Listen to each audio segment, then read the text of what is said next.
Hello my people, j'espère que vous allez bien. Bienvenue dans ce nouvel épisode du podcast MOQ, le podcast No Bullshit qui t'aide à créer des produits qui cartonnent, mais aussi à élever ton niveau business.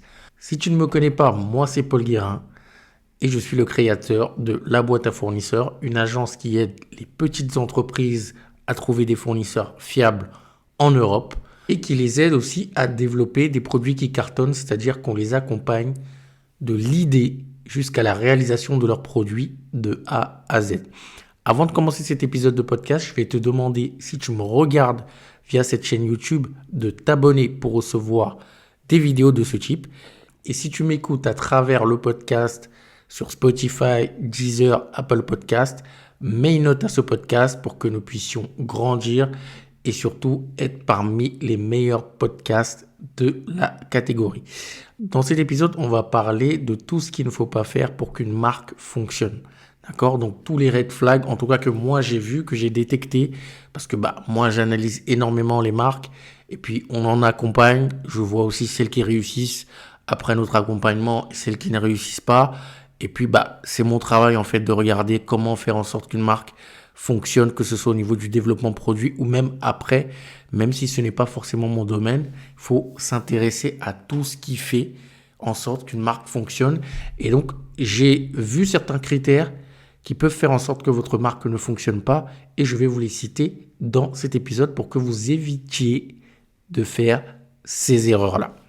Alors, première erreur qui peut faire en sorte que votre marque ne fonctionne jamais, qui ne fonctionne pas du tout, c'est de s'adresser aux mauvaises personnes, c'est-à-dire s'adresser à la mauvaise cible, d'avoir un mauvais positionnement, tout simplement.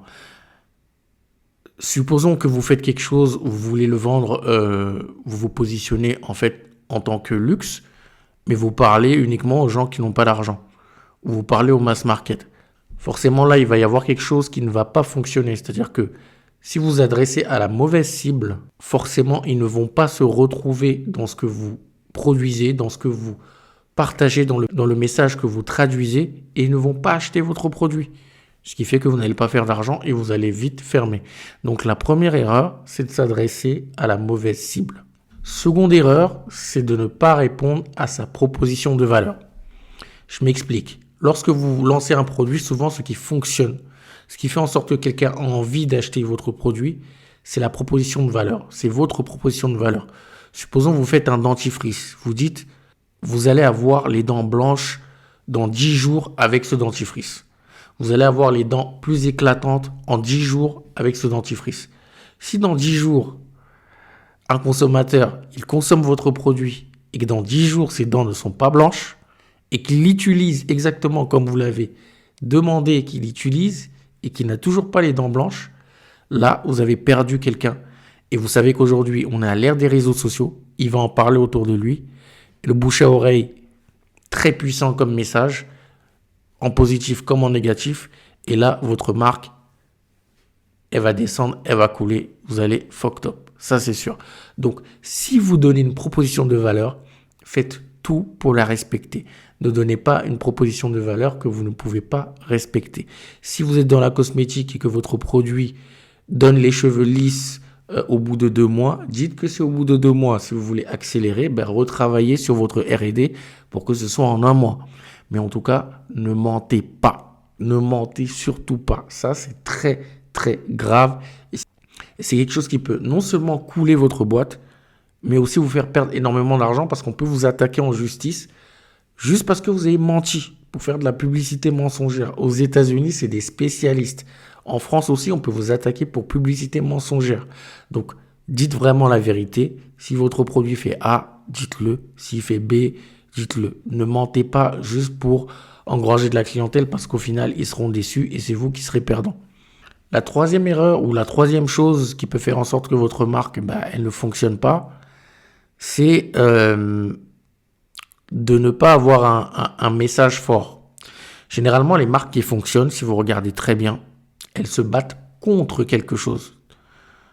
C'est le mot que je cherchais tout à l'heure. C'est que votre marque n'est pas clivante. Il n'y a pas de clivage, il n'y a rien du tout. Elle est plate en fait. Il n'y a aucune histoire. Voilà. Du coup, les gens ne peuvent pas se retrouver en fait en vous. Il y a très peu de personnes qui rejoignent une communauté si le message n'est pas assez fort. Donc, il faut que vous soyez assez clivant. Comme je disais juste avant, la plupart des marques, si vous regardez, sont clivantes. C'est-à-dire qu'elles sont contre quelque chose ou elles divisent la population.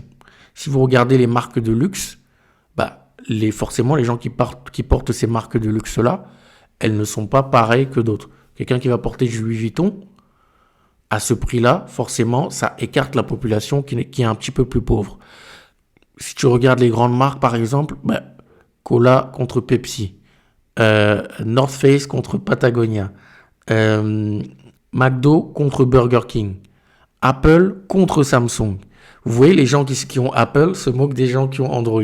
Les gens qui ont Android, ils parlent mal des gens qui ont Apple, disant que c'est des drogués, etc.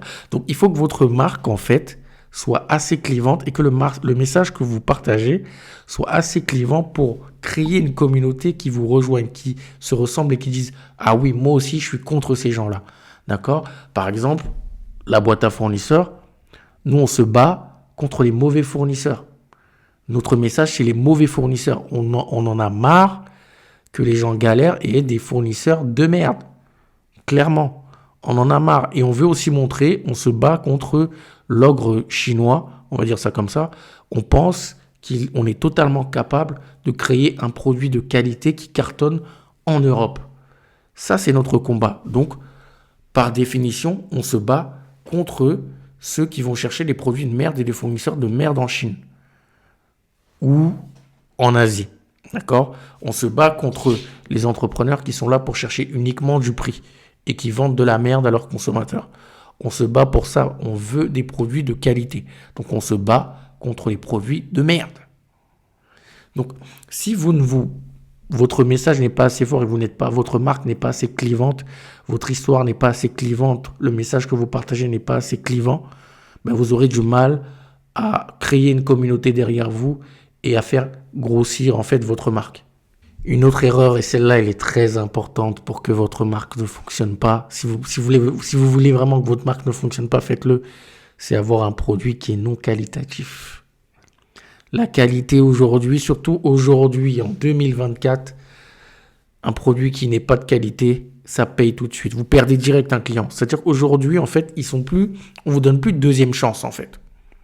Aujourd'hui, les clients ne sont plus patients. Une fois votre produit n'est pas un produit de qualité, c'est fini, vous avez perdu un client et bouche à oreille, non, n'achète pas ça, c'est de la merde, etc. C'est fini. Ça, c'est vraiment quelque chose sur lequel vous devez travailler. Donc, travaillez énormément sur le développement de votre produit.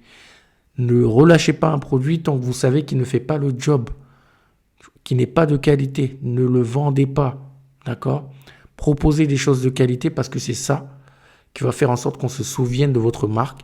Et c'est ça qui va faire en sorte que les gens se disent « Je vais toujours acheter cette marque-là parce que chaque fois que j'achète cette marque-là, je sais que ce vêtement-là, cette crème-là, cette paire de chaussures-là, c'est des chaussures de qualité que je garde longtemps. » D'accord ? Donc la qualité, très important. Et ça passe par le développement produit, par les fournisseurs, par la conception, par le cahier des charges, etc., etc. Donc la qualité, misez également sur la qualité. L'avant-dernière chose que j'ai vue sur des marques qui ne fonctionnent pas, c'est qu'elles ne sont tout simplement pas visibles. C'est hyper simple. Si on ne vous connaît pas, même si vous faites le meilleur produit possible, personne ne va venir acheter chez vous. C'est clair, net et précis. Si vous ne communiquez pas, si on ne vous voit pas, si on ne vous entend pas, personne n'achètera chez vous. Et c'est le problème de beaucoup d'artisans. On ne les voit pas, ils ne communiquent pas. Oui, il y a des gens qui savent qu'ils font du bon travail, mais personne en fait les connaît et personne n'achète assez pour que la marque puisse grossir et faire des petits derrière. Donc, communiquez, parlez de votre marque, faites-vous voir, soyez visible. Je sais que c'est pas facile. Moi, là-bas, je suis pas quelqu'un. C'est un effort surhumain que j'ai fait pour commencer à faire des vidéos sur YouTube. Mais aujourd'hui, je suis de plus en plus à l'aise parce que je sais que pour mener mon combat avec la boîte à fournisseurs, j'ai besoin d'être visible. Et c'est pour ça que je suis aujourd'hui là avec vous, devant, en train de faire cette vidéo, en train de faire ce podcast, en train d'enregistrer cet épisode. Il faut être visible, il faut être entendu, il faut être vu. Donc, si vous n'êtes pas visible, votre marque ne va jamais fonctionner. Et ensuite, la dernière chose qui fait en sorte que votre marque elle ne va pas fonctionner, ou du moins elle ne va pas fonctionner longtemps, c'est tout simplement si vous ne faites pas assez d'argent, si vous ne faites pas assez de marge. Ce qui inclut ou induit de fixer les bons prix. D'accord ? Si vous faites une bonne marque, un bon produit, un produit de qualité qui est visible, etc., mais derrière que votre prix ne vous permette pas de faire une marge assez conséquente pour grandir derrière et continuer à faire grandir votre marque, ça ne va pas fonctionner. Typiquement, je prends comme exemple les secrets de Loli. Vous voyez, c'est une marque qui, pendant longtemps, n'a pas levé de fonds, mais elle était tellement rentable que lorsque, en tout cas, de ce que Kelly Massol explique, lorsque les fonds se sont battus, les fonds se sont battus pour elle parce que, en fait, d'avoir autant de rentabilité sans avoir levé de fonds, c'était incroyable. Mais parce qu'elle sait qu'elle avait un produit de qualité, elle a mis les bons prix, elle a fait assez de marge, elle a grossi et elle est devenue désirable pour les fonds. Et aujourd'hui, elle a été, maintenant elle est dans un fonds, etc. Et vous la voyez sur les Champs-Élysées. Et elle a commencé avec 1 500 €. Donc ça commence déjà dès petit, dès que vous commencez à fixer les bons prix. Donc voilà un petit peu on va dire les choses qui peuvent faire que votre marque ne fonctionne pas. Je vais récapituler. S'adresser à la mauvaise cible. D'accord ? Donc adressez-vous à la bonne cible. Ne pas répondre ou mentir sur sa proposition de valeur. Ne pas avoir un message clivant ou ne pas être clivant. Ne pas produire de la qualité. Ne pas communiquer, ne pas se rendre visible. Et ensuite, la 6e et dernière, ne pas faire assez de marge pour grandir. Donc, en tout cas, c'est ce que moi j'ai détecté. Si vous avez des choses que vous avez détectées et que vous pouvez partager, n'hésitez pas à le faire en commentaire, que ce soit sur YouTube ou sur le podcast. Donc, voilà ce que je voulais partager avec vous. J'espère que cet épisode vous a plu et surtout que vous avez appris des choses. Si c'est le cas, je suis le plus heureux. N'hésitez pas à mettre une note sur Apple Podcast, Deezer, Spotify si vous écoutez le podcast et mettez un pouce bleu si vous regardez cette vidéo sur YouTube. Je vous dis à la semaine prochaine pour un nouvel épisode de podcast. Portez-vous bien d'ici là. C'était Paul, votre serviteur. Ciao.